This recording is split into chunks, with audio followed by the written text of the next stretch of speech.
Here is my 91 Miata, and today we need to change the alternator.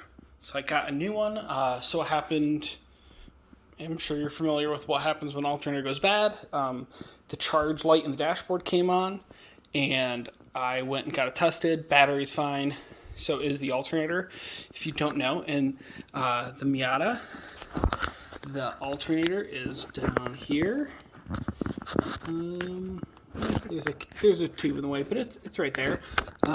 So I've already jacked up the car, put the jack, and it's on stands. I got a light under there, and I've never changed the alternator in this car, but I have taken most of the engine apart at one point, and so I think to get to it, I can get to it from the bottom, but I also need the top.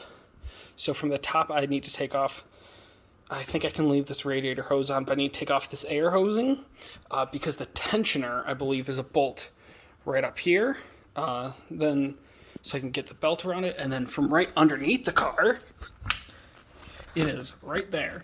So I think my plan is going to be, okay, so I think my plan of attack is going to be get it off on the bottom, but I also have to loosen on the top to get the belt off, throw the new one back in from the bottom, retension it, and shouldn't have to do too much after that. And I should be able to do it with fairly straightforward tools. So I'm gonna pull all this stuff apart real quick. All right, at this point, I've gotten most things loose. What I ended up doing is there's this little screw here. You'll see it goes there and there. I removed that and then loosened some things here, and I was able to get this. This is still most of the air stuff just laying here because there are cables that run through it, and I'm trying to see if I can do it without having to remove those cables because that's extra pain. And then from there is, got some glare, there's a tension bolt there which I've loosened. That's the one on the top. I'm trying to see if the other ones, oh yeah, and then there's a bolt in the back, which, yeah, you can't really see it, but so I did one there, and then I had to use an extension through here into there to loosen the other bolt that goes right next to the tensioner, and then I'd use a wrench.